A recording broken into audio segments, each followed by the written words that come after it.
I didn't mean to overhear. I wasn't snooping, wasn't creeping around the house like some paranoid husband. I had just walked into the living room, barefoot, my steps swallowed by the rug. And there she was, my wife, her back to me, phone pressed to her ear, voice low, intimate in a way that made my chest tighten before I could even process why. Yeah.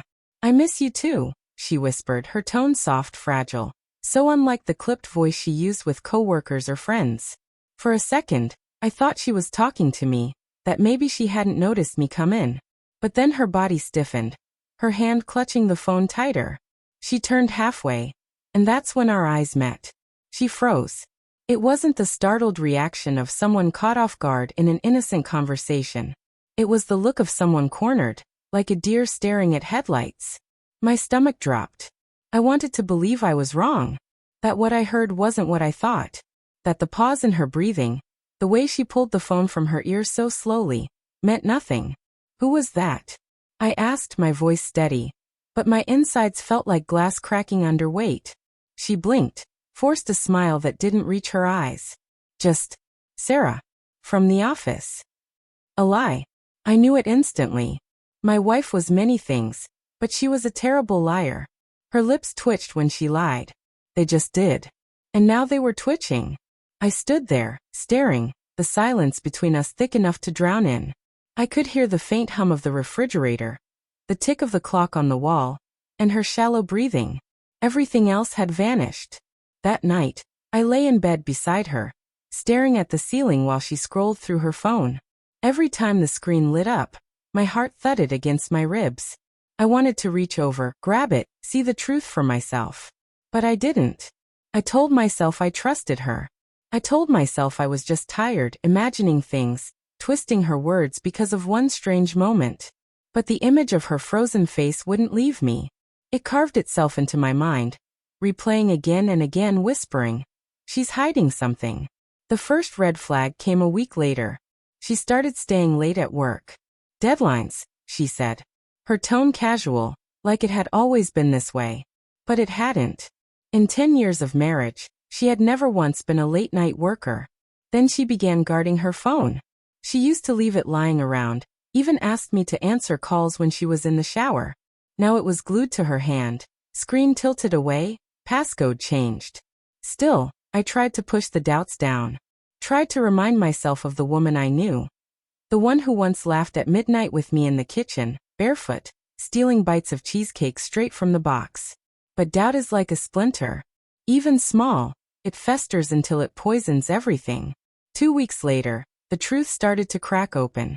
I came home earlier than usual. The house was dim, blinds drawn though it was still daylight. She was on the couch, phone to her ear, her voice low again, too low. I stood there silently, hidden in the hallway, listening. "No, I can't tonight." "He's here," she said. A pause. "I wish I could." My chest constricted. She must have sensed me because she ended the call abruptly. When she saw me standing there, her face drained of color. "Who was that?" I asked again. She opened her mouth, closed it. Then finally, "Work." Another lie. And she knew I knew. Her eyes shimmered with unshed tears, but she didn't reach for me.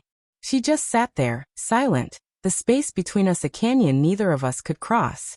That night I couldn't sleep. I got out of bed, walked into the kitchen, and stared at the ring on my finger. 10 years. 10 years of memories, promises, whispered vows under a summer sky.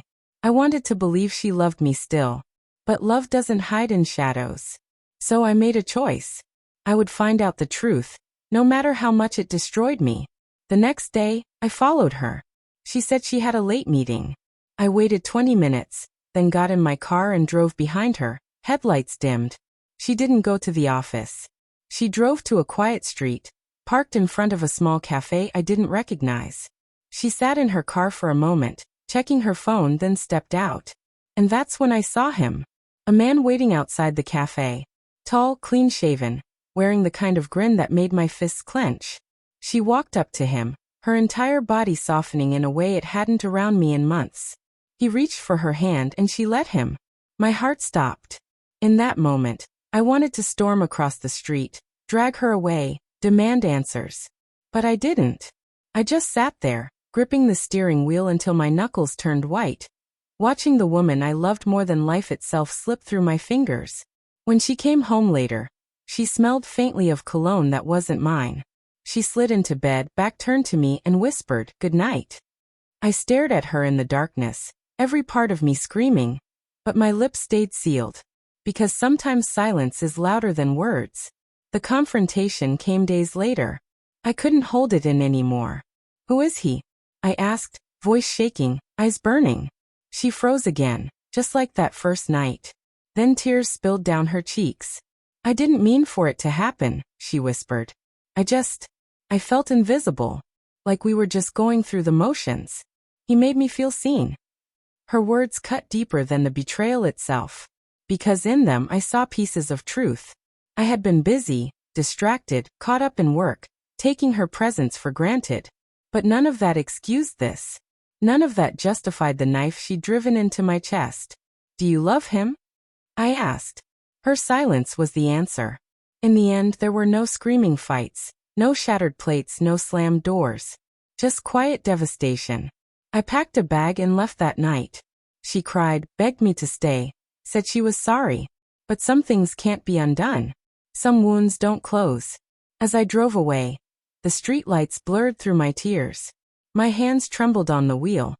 My heart torn between rage and grief. All I could hear was her voice, soft and trembling. He made me feel seen. And I realized, I had loved her so much. I had forgotten she could ever love someone else. I'll never forget the look on her face that night in the living room. Phone to her ear, when she realized I was standing behind her. The look that told me my marriage had already ended, even before I knew it.